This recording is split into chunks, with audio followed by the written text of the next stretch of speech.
Hello friends, అందరికీ సంక్రాంతి పండుగ శుభాకాంక్షలు. మామిడికాయల సీజన్ వచ్చింది కానీ ఇంకా పళ్ళు రాలేదు కదా! మా ఇంటి దగ్గర చెట్టు ఉంటదనమాట. ఆ చెట్టుకి పండయ్యి కింద పడిందనమాట. ఫస్ట్ పండు తింటున్నాం ఇంకా ఈ సీజన్‌లో. సో, అందుకని ఈ వీడియో చేశాను. చూసారా కాయ అయితే ఎంత వెయిట్‌గా ఉందో. నాకు తెలిసి ఇది ఒక అర కేజీ ఉండొచ్చనమాట. చెట్టు మీద అంటే పచ్చికాయలు ఉన్నాయి అనేసి అనుకున్నాం కానీ ఇదైతే ఆహ్, బాగా పండిపోయి ఇంకా బరువుకి కింద పడిందనమాట. ఇంకా ఒక 1 ఆర్ 2 డేస్ ఉంచి కట్ చేయొచ్చు.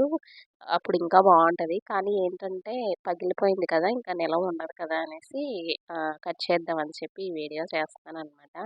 అయితే మా చెట్టుకి కాయలు తక్కువ కాస్తాయి కానీ చాలా స్వీట్‌గా ఉంటదనమాట. కొనుక్కొని తినడం కంటే ఇంటి దగ్గర మన చెట్టుకి కాసిన కాయ తినడంలో అసలు ఒక్క కాయ తిన్నా కూడా ఎంతో సంతృప్తే వేరు గదా! సో, చూడండి ఎంత యెల్లో కలర్ అయిపోయి బాగా పండిందనమాట. కింద పడినప్పుడు లోపల చూడండి అది మెత్తగా క్రీమ్‌లాగా అయిపోయింది. యాక్చువల్‌గా నార్మల్‌గానే ఉండింది కానీ, అది బరువుకి తెగి కింద పడినప్పుడు కాయ కొంచెం బద్దలైపోయింది కదా! మెత్తగా అయిందనమాట.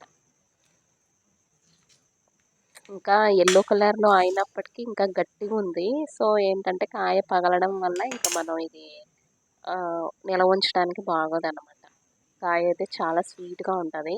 మా అత్తయ్య వాళ్ళు సంవత్సరానికి నిలవ ఉండేలాగా మా చెట్టు కాయలే ఆవకాయ పెడతారనమాట. చాలా బావుంటది టేస్టు. సో, ఇదనమాట. Bye friends.